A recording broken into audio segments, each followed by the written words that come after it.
하나님이 예비하신 갈급한 사람들. 하나님은 천하보다도 귀하다. 예비된 영혼이 이렇게 예수님이 공생애 때 말씀하셨거든요. 그 천하보다 귀한 영혼을 여러분 같으면 여러분의 자식 다락방, 여러분의 남편 다락방, 이제 남편이 막 불신앙 버리고 내가 요즘 궁금하다 이러는데 이상한 사람 붙이겠냐고요. 어떤 분한테 제가 전화 드렸어요. 그분 아세요? 그랬더니 목사님 왜 물어보세요? 그러더라고요. 그래가지고 그분 제가 좀 아는데 자꾸 제 느낌에는 당신께 연락 갈 것 같아서, 누구라고 상상 못하게 당신께 연락 갈 것 같아서, 그래서 혹시나 이게 제가 그분을 오랫동안 겪어봤는데 그분은 더 이상 만나면 안 될 것 같습니다. 이렇게 얘기하더라고요.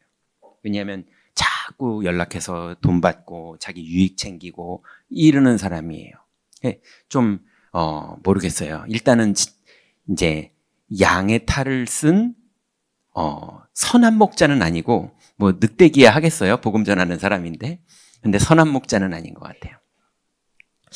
어쨌건 간에 사람들이 겪어보면 알죠.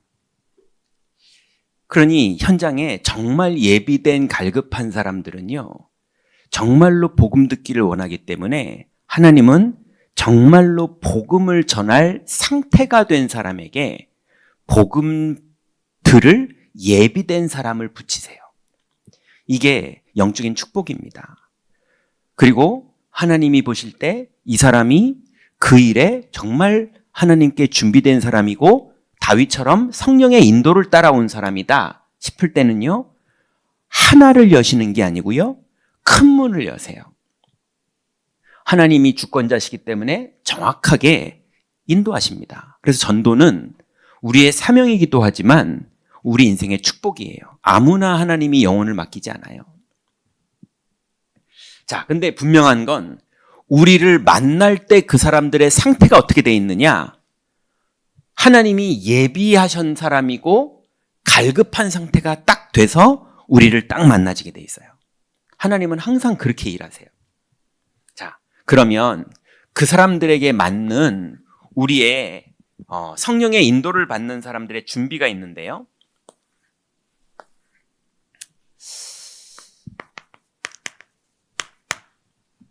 첫 번째로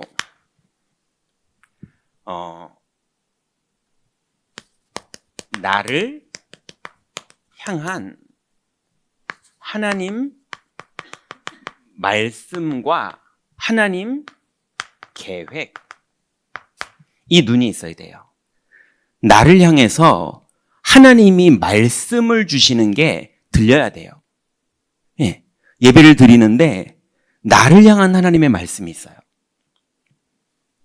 예전에 이제 제가 큰 모임이었어요. 큰 모임이라는 게 이제 다락방 이렇게 모여가지고 한 열 몇 명 모여서, 열 몇 명 모이면 큰 다락방이잖아요. 하는데 누가 이제 포럼을 하더라고요.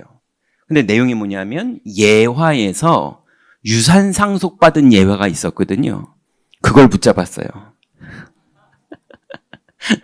그래서 아무래도 조만간 우리 아버지가 돌아가실 것 같다고. 그러니 아무리 봐도 하나님의 계획이 선포된 게 아니라 이 사람의 집착과 동기가 이제 그걸 붙잡게 만든 거죠. 영이 그런 상태면 그거밖에 안 들리겠지만 성령의 인도받는 사람이라면 하나님의 말씀이 본인에게 들리게 돼 있어요. 그리고 하나님의 계획 속으로 그 사람이 인도받고 들어가게 돼 있어요. 자, 그러면 이게 중요한 이유가 뭐냐면요. 하나님은 적어도 3가지 계획이 있으십니다. 첫 번째는 사역자를 위한 하나님의 계획이 있어요. 그게 우리들이거든요. 하나님이 우리에게 복음을 전하게 하실 때는 우리를 이미 복음이 전해질 정도의 상태인 사역자로서 하나님이 우리를 인생을 준비시키세요. 그래서 바울처럼 여러 가지 사건을 겪기도 하고 베드로처럼 정말 고민해 보니까 주님 사랑합니다 고백하기도 하고 이런 많은 과정들을 겪어서 하나님이 사역자의 상태, 다른 말로 말하면 하나님의 형상을 그 안에 회복시키세요. 입으로 나오는 건 형상이 될 수 없어요. 형상이 된 사람의 입에서 올바른 게 나오는 거죠. 그래서 사역자를 위한 하나님의 계획이 진행되고 그 사람에게 예비된 영혼을 붙이시는 그날의 응답도 진행됩니다. 그런데 이 사역자는 그래서 오늘의 말씀, 오늘의 기도, 오늘의 전도 이거를 기도하고 인도받으면서 오늘의 하나님의 계획이 오늘은 이 사람을 만나는 거구나. 오늘의 하나님의 계획 이러면서 이제 인도를 받는 거죠. 근데 이 사역자는 두 번째 눈이 열려야 돼요. 나를 향한 계획도 보여야 되지만 사명자를 위한 하나님의 계획이 보여야 돼요. 교회 안에서 훈련받고 준비돼서, 여기서 훈련이라는 건 칠판에서 막 써주는 거를 열심히 공부한 훈련을 말하는 게 아닙니다. 이 안에서 하나님의 메시지가 들리고 이 안에서 여정을 가면서 상태가 된 사람을 말하는 거예요.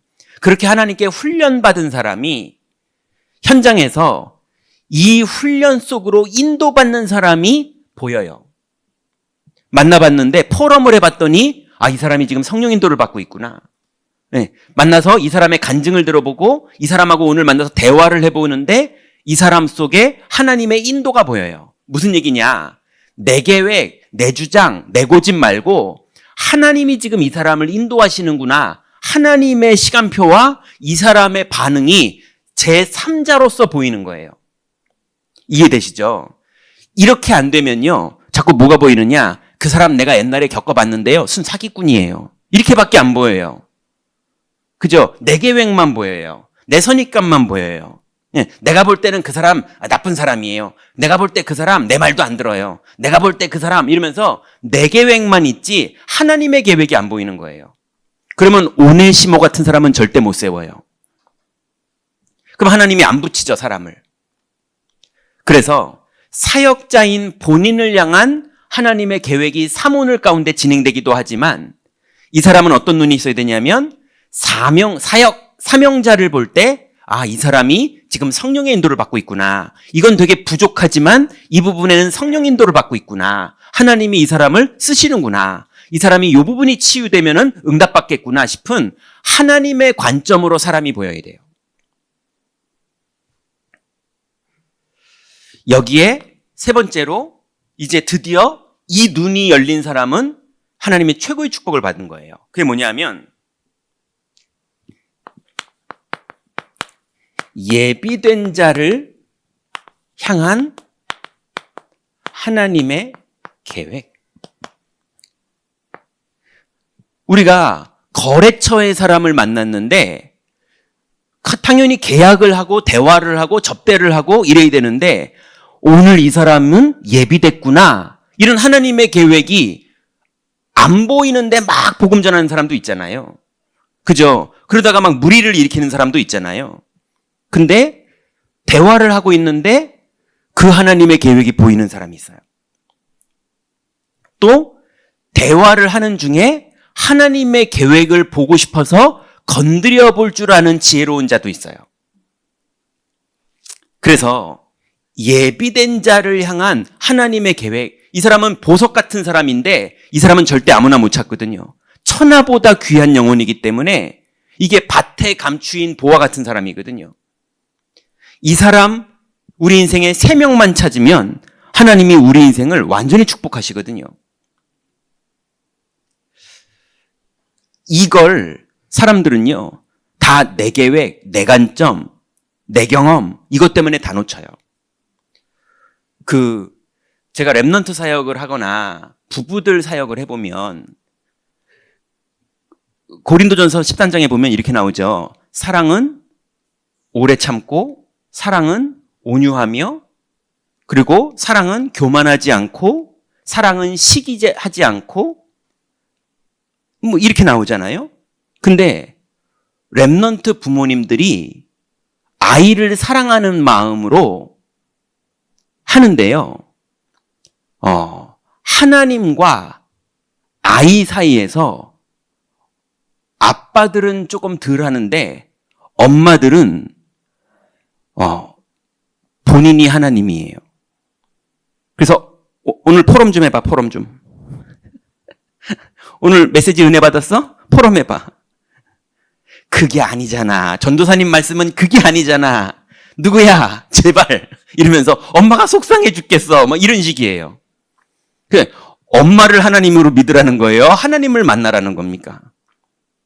이런 식으로. 그리고요. 이건 하지 마. 이건 해. 이게 이해는 되지만 하나님과 렘넌트 사이에서 하나님을 못 볼 정도로 엄마가 가려요. 예. 그래서 어느 날부터 교회를 다니는 아이가 엄마를 쳐다봐요. 하나님을 못 쳐다봐요. 하나님을 쳐다보는 게 뭔지도 아예 몰라요. 왜냐하면 은혜 받은 날 집에 가서 포럼하면 칭찬 듣는 날, 은혜 못 받은 날 집에 가서 포럼하면 혼나는 날. 그러니까 칭찬 듣거나 혼나는 게 하나님이 아니고 엄마예요. 이해되시죠? 예. 분명히 사랑하거든요? 사랑하는데 그래요. 이해는 되죠. 엄마의 마음이 이해는 되죠. 근데 이해가 된다고 아이들이 바르게 성장하는 건 아니거든요. 또 남편을 대하거나 아내를 대할 때도 마찬가지예요. 예. 하도 드라마에서 사랑을 배워가지고 당신 이럴 수 있어? 이렇게 나와요. 그럴 수 있죠. 하나님, 우리가 영적 문제가 얼마나 많은데요. 그죠? 그러니 돌아올 수가 없어요. 하나님 앞에 돌아올 수가 없고 하나님을 바라보다가도 눈치 보면서 바라봐야 돼요. 그래 끊임없이 사역자를 위한 하나님의 계획, 사명자를 위한 하나님의 계획, 예비된 자를 향한 하나님의 계획을 보아야 되는데 자꾸 하나님의 계획보다 아내 눈치를 봐야 되고 남편 눈치를 봐야 되고 엄마 눈치를 봐야 되고 아빠 눈치를 봐야 되고 심지어는 그 여자분이 주일학교 교사를 해요. 제가요, 제가 몰랐어요. 주일학교 교사분이 계속 귀신을 보고 있었던 사람이었어요. 근데 저한테는 너무 잘하는 거예요. 막 밥도 사주시고 막 그러니까 저는 이분이 귀하다고만 생각했지 이분의 속 얘기를 들어본 적이 없거든요. 근데 이분이 귀신 보이는 상태가 나쁘다 그 말이 아니라 귀신 보이는 상태를 받아들인 채로 그 내용으로 아이들을 만나는 거예요. 그러면 귀신이 역사해. 그래 자꾸 귀신이 역사하는 짓은 하면 안 돼. 그리스도 이름을 불러야 되는데 귀신이 역사하는 짓은 하면 안 되고 자꾸 집안에 나무 들이면 안 되고 뭔가가 자꾸 얘하고 조용히 만날 때 뭐가 들어가는 거예요. 그래서 여러분 이제 우리는 당연히 서론, 상식은 사람을 배려할 줄도 알고 사람을 가르칠 줄도 알고 틀린 걸 혼내줄 줄도 알고 눈치를 보게 할 줄도 알고 서로 간에 매너를 지키게 할 줄도 알고 다 해야죠. 근데 그건 서론이에요. 복음은 아니에요.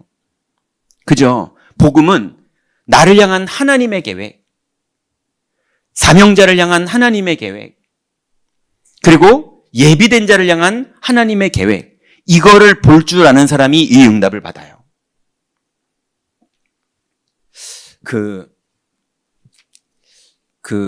아까 교육자들하고 잠깐 얘기했는데요. 제가 WRC 때 가서 이제 여러 응답을 받았는데요. 또 한 응답이 너무 제 마음에 와닿은 응답들이 있었어요. 그게 뭐냐면 제가 이제 사역을 하다가 한 4대 5대째 무당 집안이었는 할머니와 그리고 손주 둘을 사역을 했어요. 근데 할머니는 몇 대째 무당 집안이었고 실제 무당을 하시다가 돌아온 분이고 그리고 그 아드님은 영접은 했는데 그래서 영접을 하고 막 귀신이 떠나가는 막 발작을 하고 그랬는데도 귀신 들린 지저분한 행동들을 막 하고 그거를 못 벗어나는 분이었고 근데 그 아들이 우리나라 고등학교 중에 되게 이게 명문 고등학교 아니면 부자들 다니는 고등학교 이런 데를 다녔던 애인데 얘가 역마살이 있어요. 이게 무당 용어거든요. 예, 그냥 고등학교를 다니던 아이가 어릴 때부터 그랬어요. 한 3개월을 어떨 땐 2개월, 어떨 땐 3개월 이 정도가 동안 그냥 바지에 오줌 싸고 돌아다니는 거예요. 노숙자처럼. 그래서 만나면 막 찌린내가 잔뜩 이래가지고 이제 집에 들어오고 이러거든요. 근데 얘가 그렇게 막 돌아다니다가도 복음을 제가 다락방을 하면 복음에 반응을 해요. 근데 복음에 반응을 하다가도 그 딱 뭐가 오면 이제 나가야 돼요. 그럼 이제 그냥 노숙자처럼 다니는 거예요. 영적인 잡혀가지고 한 3개월 다니다가 돌아와요. 근데 굶어 죽지도 않고요. 건강 상태도 상당히 양호하고요. 근데 막 오줌 찌린내와 막 머리는 떡져가지고 이리고 이제 들어오는 거예요. 그럼 이제 씻기고 이렇게 했는데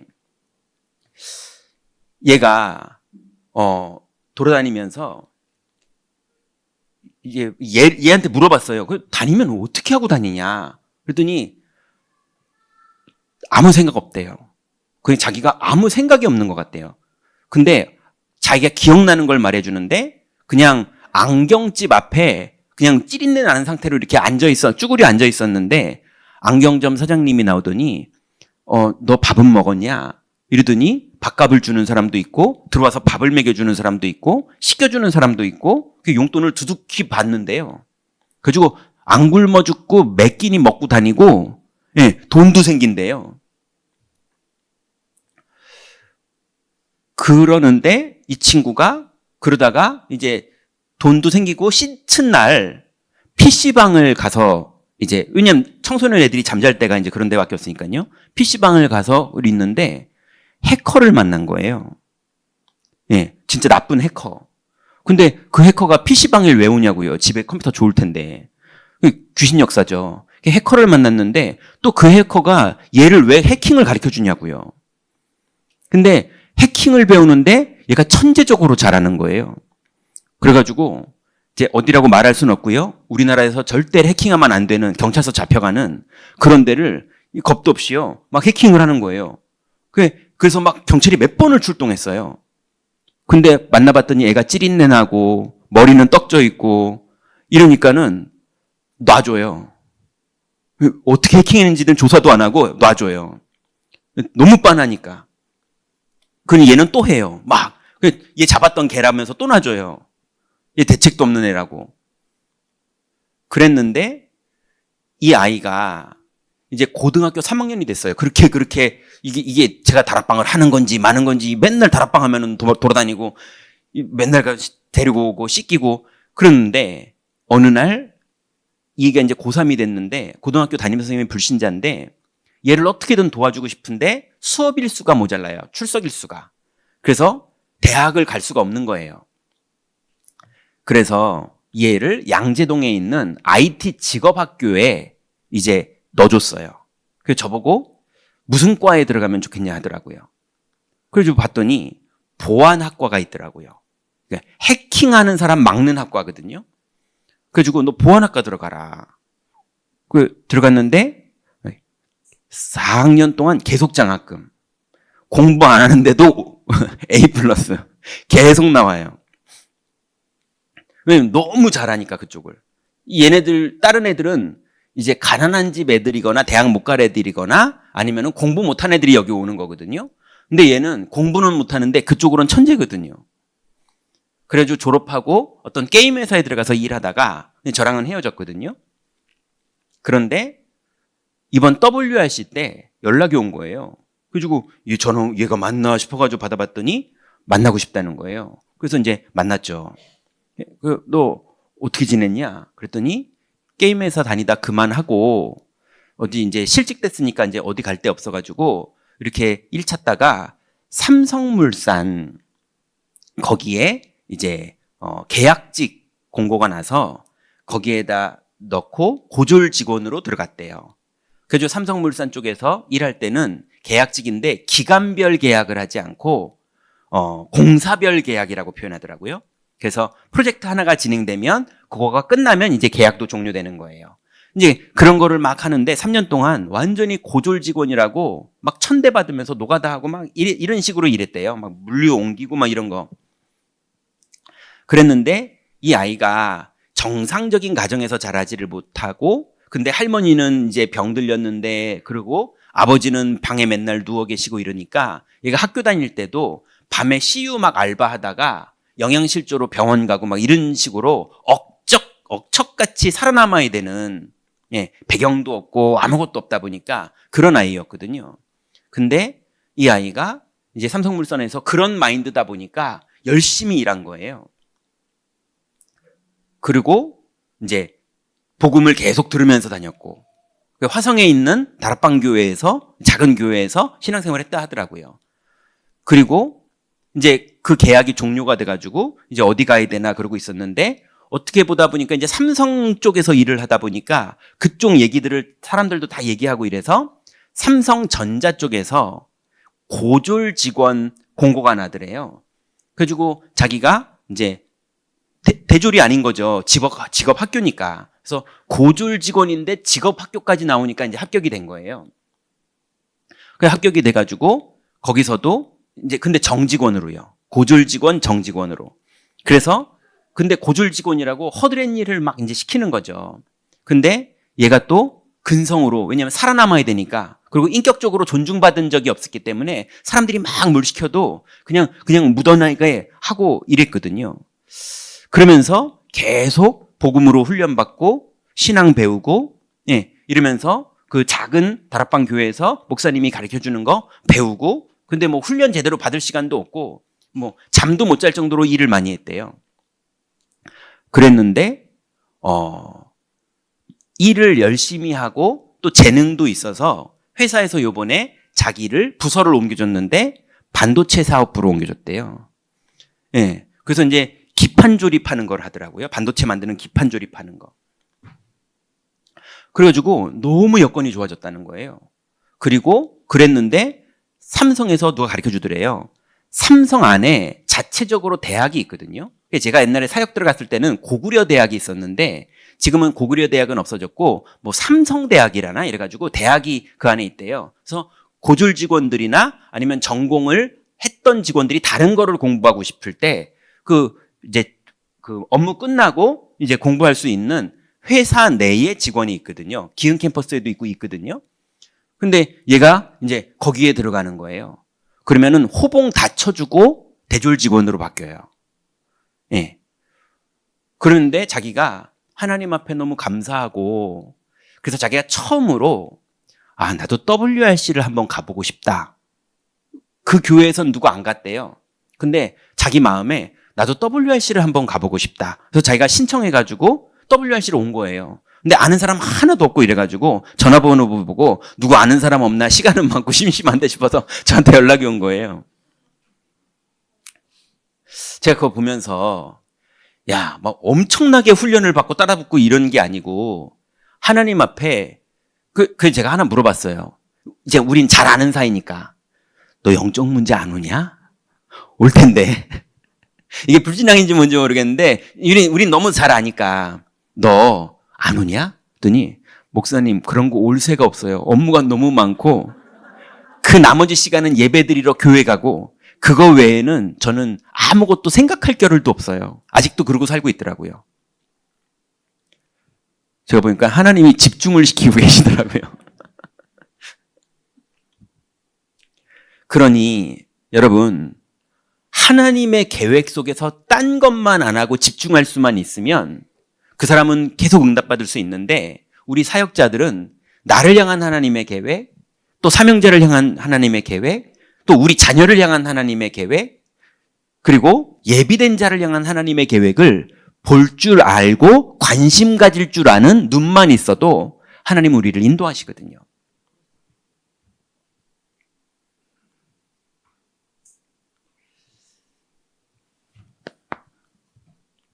그래서 내 계획이 막 나를 분노하게 만들거나 나를 낙심하게 만들거나 나를 절망하게 만들거나 그거 내 계획 때문에 그러거든요.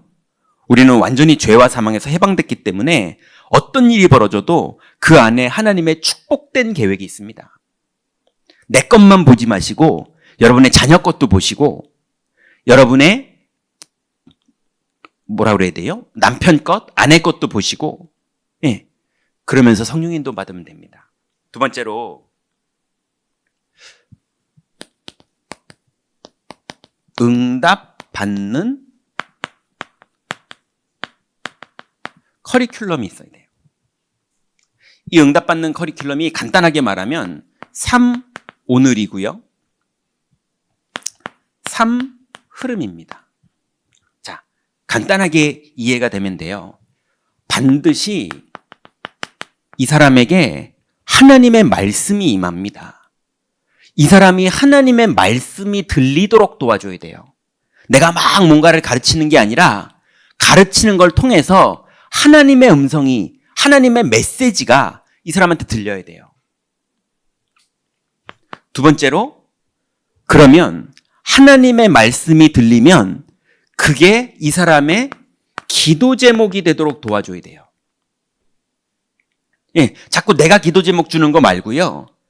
하나님의 말씀이 들리고 하나님의 말씀이 기도 제목이 되고 이게 되게 도와줘야 그 사람하고 하나님과의 중간 심부름을 우리가 하는 거예요. 거기 너무 끼어들면 안 돼요. 세 번째는요.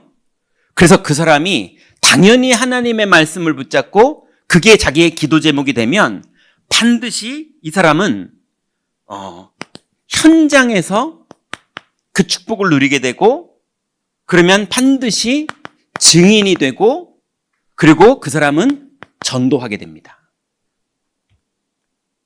이게 성도, 새신자, 이제 예비된 영혼이 복음받은 첫날도 요대로 도와줘야 그 사람이 현장에서 증인돼요. 그래서 저는 이 사람이 영접을 하잖아요. 그 영접을 하면 그 주간에 하든 그날 하든 복음편지 첫 번째 만남을 해요. 이렇게 하잖아요.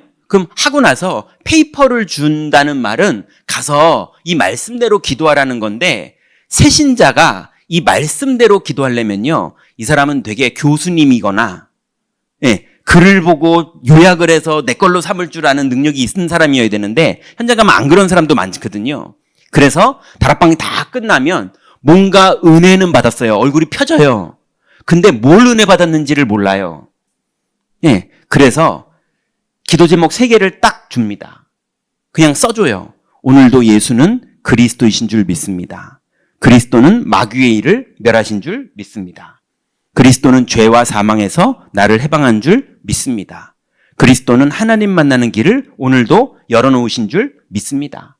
요 3가지만 딱 붙잡고 가서 그 사람의 현장에서 말씀을 듣고 기대 제목을 가지고 어떤 상황을 만나도 막 발작이 벌어지고 부도가 나고 뭐 아이가 막 발작을 하고 경찰서에 끌려가고 별일이 다 벌어져도 예수는 그리스도이신 줄 믿습니다. 이거 없으면 어떻게 살아남아요? 그죠? 그리스도는 마귀의 일을 멸하신 줄 믿습니다. 이 기도 안 하고 하나님 한 번만 도와주세요. 이걸로 어떻게 살아남아요? 그래서 정확한 말씀, 정확한 기도 제목 가지고 현장에서 그걸 하면 반드시 주님은 겨자씨만한 믿음이 있는 사람도 증인되게 하시고요. 그러면 그 사람이 그 사람 수준의 전도를 합니다. 그래서 응답받을 수 있게 도와주는 커리큘럼이 딱 있어야 돼요. 이거를 날마다 누리는 걸 3오늘이라고 그래요. 예. 그래서 그날 새로운 메시지가 오늘의 말씀이어도 되지만 일주일에 아직 교회도 출석 안 하는 사람이 복음편지 첫 번째 만남만 들은 그 사람은 그 복음편지에서 3직 배운 게 일주일 동안 심지어는 그 사람은 한 3달 동안 그죠? 네. 얼마든지 응답받아서 본인이 누려질 때까지 그 3개만 기도해도 응답받아요.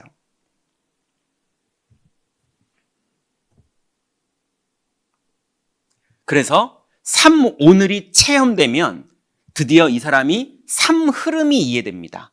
하나님이 이 기도 제목의 흐름을 따라 또 새로운 말씀을 주시고 또 새로운 말씀을 주시고 그럼 또 붙잡고 기도하고 또 응답받고 이게 진행이 되는 거예요. 그걸 보고 하나님이 성령으로 인도하신다 이렇게 말하는 거예요.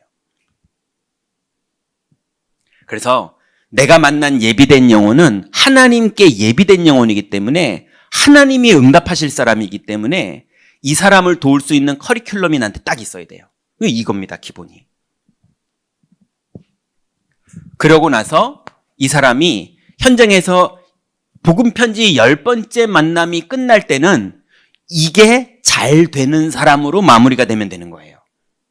예, 이게 안 된다. 그러면 다시 새생명 새생활로 하든 현장 복음 메시지로 하든 이게 되게 도와주는 게 목적이에요. 그러면 그 다음에 이 사람을 도와줄 게 교회의 축복입니다. 그래서 이제는 이 사람이 이쯤 되면 알아들어요. 내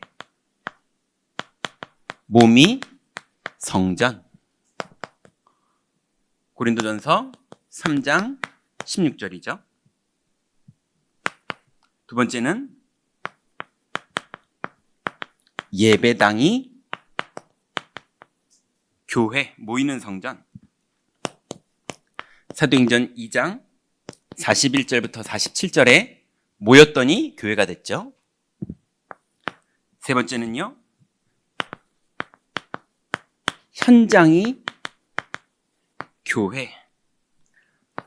그래서 사도행전 18장 1절부터 4절에 보니까 바울과 브리스길라와 셋이서 만났는데 많은 사람들이 구원을 받게 되는 교회의 응답을 현장에서 받죠.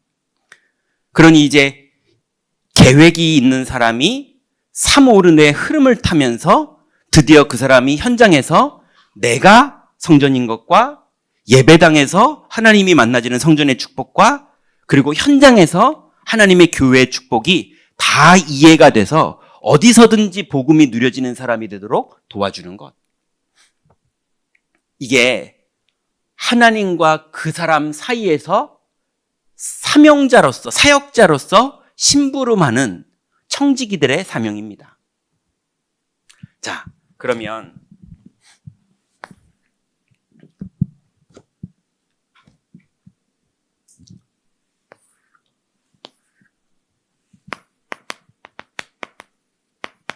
본론인데요. 여러분, 이제 우리가 이렇게 하나님의 계획 속으로 들어가려고 약속을 붙잡고 기도하면서 기다리는 사람에게 반드시 하나님은 여러분에게 문을 여십니다. 그날은 주님이 정하시는 거예요. 근데 분명한 건 몇 날이 못 돼서 임해요. 자, 그러면 여러분은 누굴 찾는 거냐? 길을 찾는 사람들. 이 사람들이 예비된 영혼들이에요. 여러분, 바울이 복음 받기 전에 예비돼 가는 과정이 있었잖아요. 모세가 하나님께 부름 받기 전에 예비돼 가는 인생에 불신자로 치면 운명사주 팔자 같은 사건들이 있었잖아요. 여러분에게 하나님이 예비된 영혼을 딱 붙이실 때까지 그 사람의 인생에 반드시 하나님이 준비한 여정을 걷다가 오게 돼 있어요. 그래서 상당히 많은 사람들이요, 현장 가보면 그냥 죽는 게 낫겠다. 금융사고가 났던, 우울증이 왔던, 가정불화가 왔던, 심지어 요즘은 초등학생, 중학생, 고등학생 아이들 자살률이 엄청 늘었거든요. 청년들의 자살률 엄청 늘었고요. 노인 자살이 엄청 늘었고요. 네. 실제로 나 이제 그만 사는 게 좋겠다 이럴 정도로 인생의 막바지에 오는 사람들이 거기가 엘리야처럼 살 길이 열리는 시간표인데 예비된 영혼은 그때부터 살아요. 그게 거의 많은 사람들이 환경 때문이든 내면 때문이든 영적인 것 때문이든 우울하다가 가요. 근데 예비된 영혼도 이 상태까지 온다니까요. 두 번째로 가정 파탄.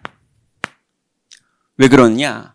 내가 주체가 안 되는데 가정이 어떻게 살아요? 그래서 자녀들과 관계가 다 깨지고요. 부부 간의 관계가 다 깨지고요. 그 외에 뭐 이웃과의 관계 다 깨집니다. 가정이 망가지는 거예요. 이미 그렇게 돼 있어요. 그리고 이런 사람들이요, 가출하는 경우들이 현장에 되게 많고요. 가출의 똑같은 반대가 뭐냐면 은둔이에요. 집에서 안 나가요. 가정에서 회피하기 위해서 밖으로 나가는 사람이 있고요. 밖을 회피하기 위해서 집에서 은둔하는 사람이 있어요.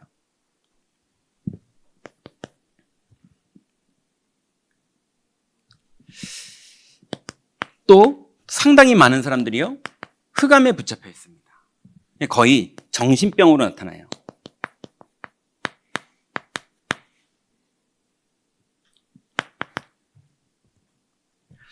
그리고 제일 많은 숫자는요, 방황합니다. 정신병은 아닌 것 같이 보여요. 근데 어떻게 표현해야 되냐면요, 이렇게 표현해 볼게요.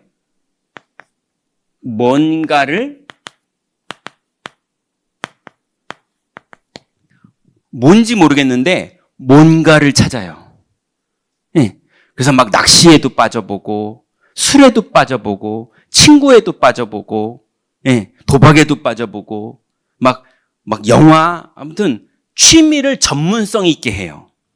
그래서 영혼을 다해서 취미 생활을 해요. 근데도 다 해봤는데 허무하고, 다 해봤는데 어느 날 식어버리고, 그게 의지를 가지고 궁금해서 하다가 식어버리는 게 아니에요. 갈급해서, 여러분 갈급하다는 단어 아시죠? 아이들이 농구 한 5게임 뛰잖아요? 그러면 포카리 스웨트 한 병 1.5리터짜리를요, 벌컥벌컥 혼자 다 마십니다. 그게 정상입니까? 여러분 애들이 집에서 엄마 밥 주세요 하더니 밥 먹는데 1.5리터씩 마시고 이러면 제정신 아니죠. 그게 갈급하기 때문에 그런 거거든요. 인생이 갈급하다 보니까 낚시도 비정상적으로 하고요, 게임도 비정상적으로 하고요, 술을 마셔도 비정상적으로 마시고요. 갈급하다 보니까. 이해되시죠? 인간관계도 막 비정상적으로 하고요. 이렇게 되는 거예요. 근데 어느 날 이것도 아니야, 그러면서 또 딴 거예요. 그게 사로잡히는 거거든요. 그러다가 나중에 중독까지 갑니다.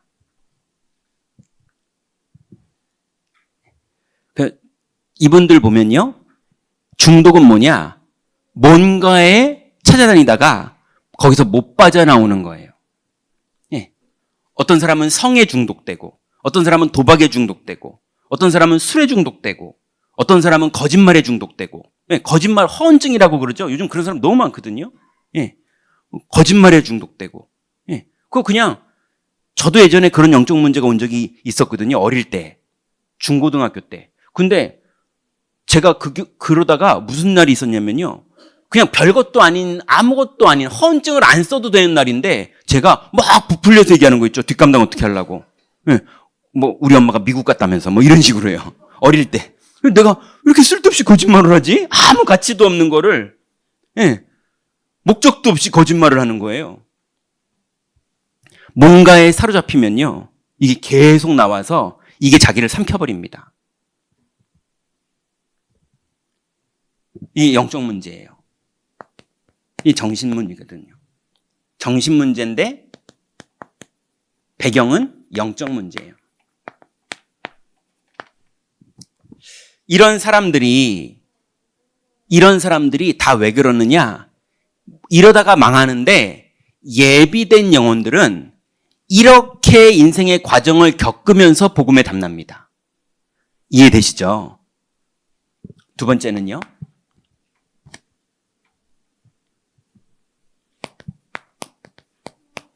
성경의 사람들이에요.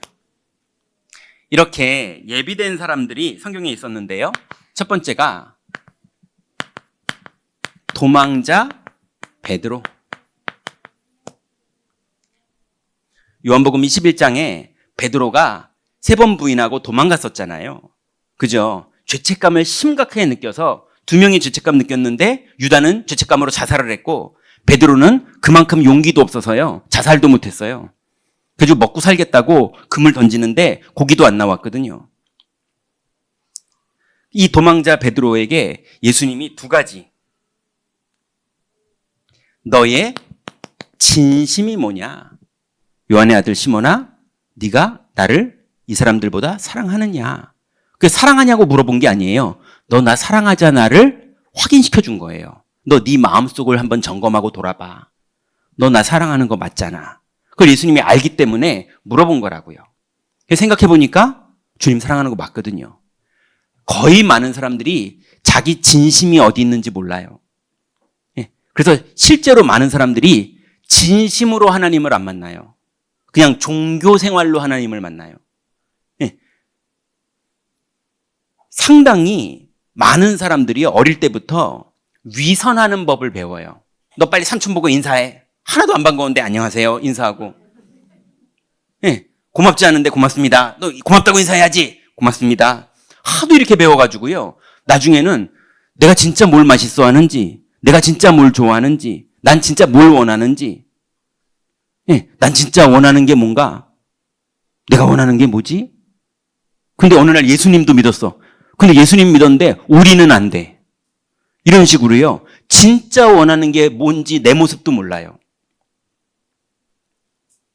그래서 여러분의 자녀들이 자기 진짜 원하는 걸 찾는 과정 중에 이상한 짓들을 할 수 있어요. 심지어는 여러분들도 진짜 원하는 것을 찾는다고 하면서 복음도 진짜 원하는 것도 있지만 복음 아닌 것도 내가 진짜 원하나 싶어서 막 미친 짓 같은 것들을 해보는 모습들이 여러분이 양육하는 사람들 중에 나올 수 있다니까요. 그죠? 근데 진짜로 해봤는데 나는 그리스도가 최고구나. 이렇게 답이 나는 거예요. 또 이걸 이용해가지고 나 진짜를 찾는다면서 막 돌아다니지 마시고. 그래서 여러분의 진심이 뭘 사랑하는지, 정말로 창조주 하나님은 살아계신 분이 맞는지, 정말로 예수님은 그리스도가 맞는지, 그럼 내 인생에 가장 가치 있는 건 내 자존심인 건지, 아니면 내 돈인 건지, 아니면 내 성공인 건지, 아니면 그리스도인지, 정말로 나의 우선순위가 돼야 되는 게 주님이 우선순위입니다 이렇게 고백하는 거 말고요. 감사합니다 그랬더니 감사하고 이런 거 말고요. 여러분의 진심이 주님하고 통할 때 역사가 일어나요. 그 베드로가 나의 진심은 주님을 사랑하는 거였구나. 이걸 찾았어요. 그러니까 예수님이